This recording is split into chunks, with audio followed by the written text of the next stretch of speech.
Politics in Kenya is getting more complicated and more lively each passing day.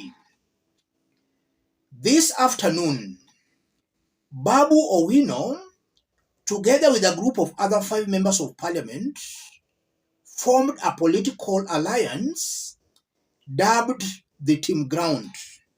Babu Owino, this is the Team Ground, together with other like-minded leaders who are going to fight for Kenyans.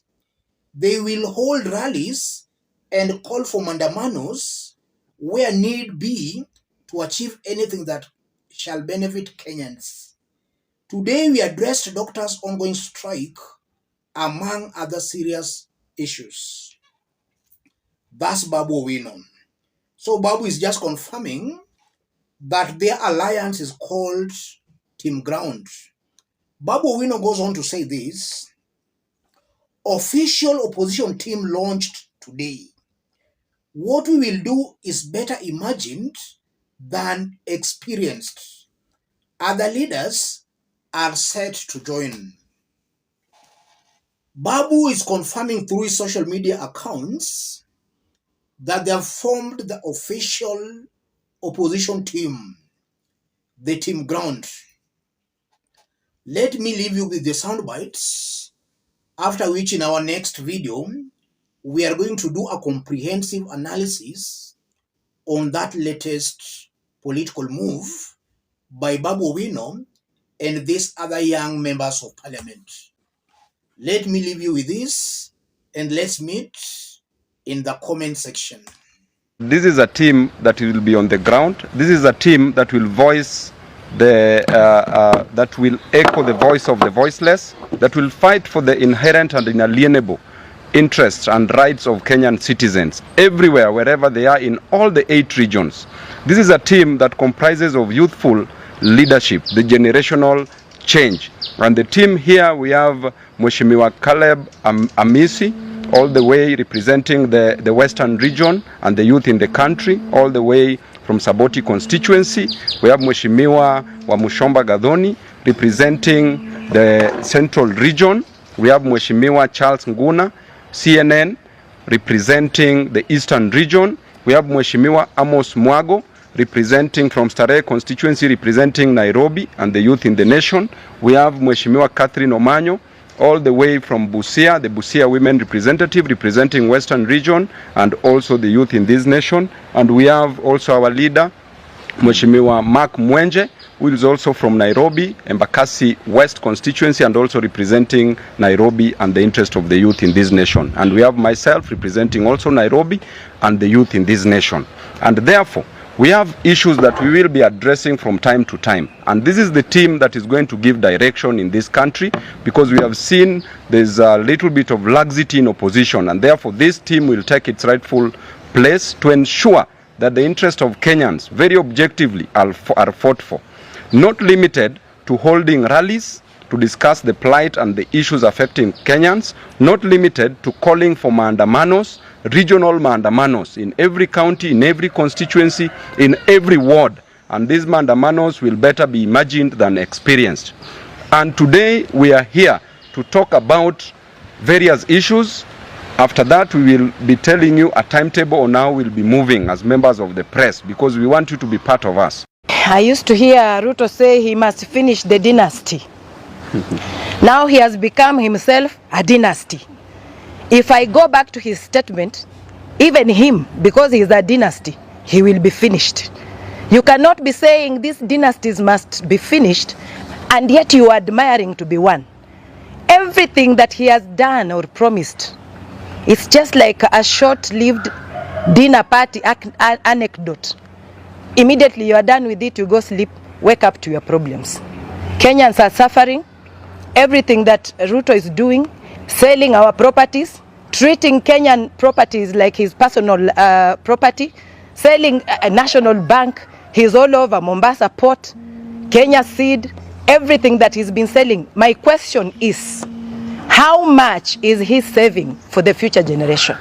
We demand that 10% of every sale he has done, 10%, and every profit the 10% must be saved for future generation. Otherwise, the way he's running this nation, he's running like the way he does the sky team. You know, now he's leading the sky team, flying blue. We do not want anything to do with his promises anymore. Kenyans must take charge of their lives starting today and do what will make their lives better. Because if you come to farmers, even the fertilizer that is being sold today is poison to the ground, poison to the products, cannot make the farmers get the yields they used to get to. From the time of colonialism, from the fight for multipartyism, from the fight for promulgation of the new constitution, and to the fight for devolution, every generation has had a chance to rise up and do what needed to be done. We are now called upon as a generation to rise up and do what needs to be done. We've fought democracy, we've fought new constitution, we've fought multipartyism. Now it's time for economic emancipation. This is the duty of our generation. And we are here to announce that there is a new awakening. The young, the energetic, the charismatic, the revolutionary have arisen. And it's not going to be business as usual on the streets. We are going to rise up and take up our duty, our cardinal duty, to protect and preserve the interests of the local mwananchi.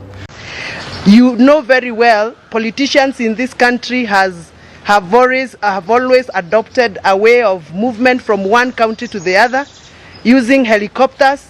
We are hearing even most of them have bought Boeings and aeroplanes to make them move from one county to the other. Lakini this is the ground team.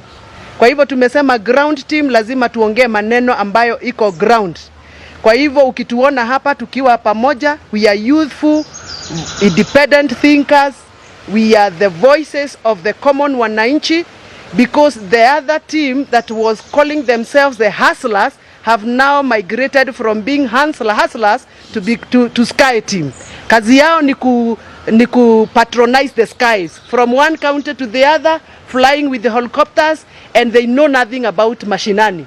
That is why they have the audacity of passing punitive and oppressive bills and policies without caring the status of the economy and the livelihoods of our people.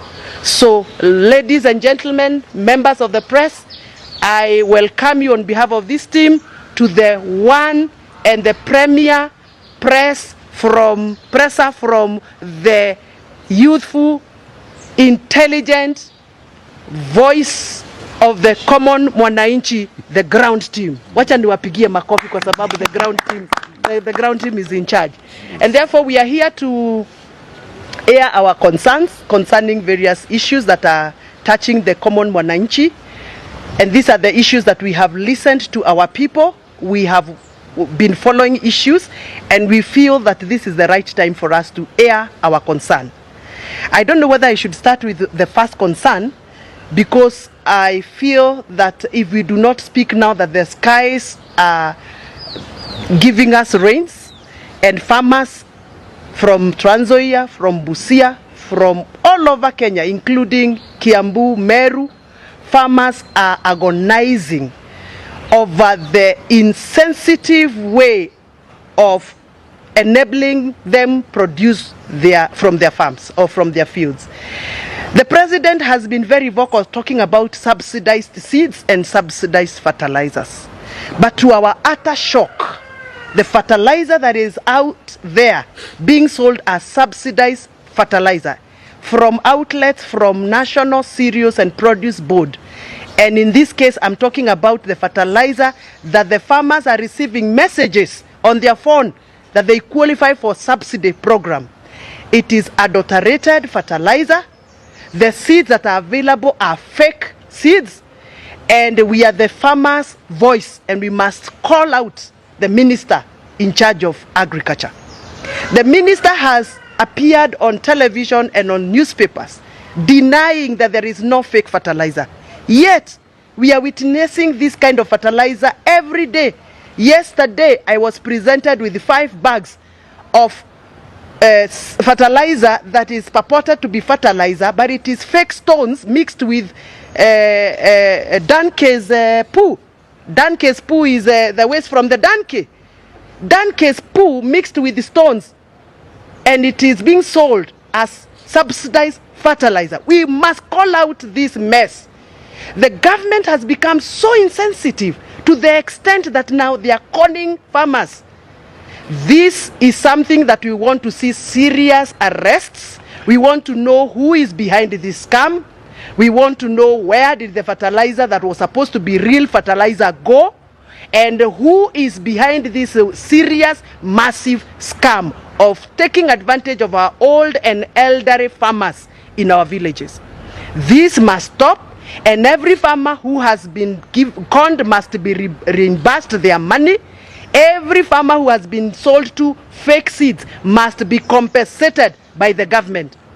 It is in line with the Kenyan Constitution, the right to protection of property, that we are here speaking, so that we can make sure that the government follows and obeys the rule of law and provide the Kenyans farmers with what they are supposed to be given. So we want to know how much of that fertilizer in terms of quantity has been released into our villages. Because we are seeing 5 bags here, 10 bags here, 5 bags there. We want to see data from the Ministry of Agriculture. And the Minister of Agriculture, Bwana Linturi, must come out now and attack this issue, arrest this issue, and we want to see serious arrest being done by the ministry, by the government, and by the Ministry of Interior. This issue of conmanship must stop. Our farmers must be protected.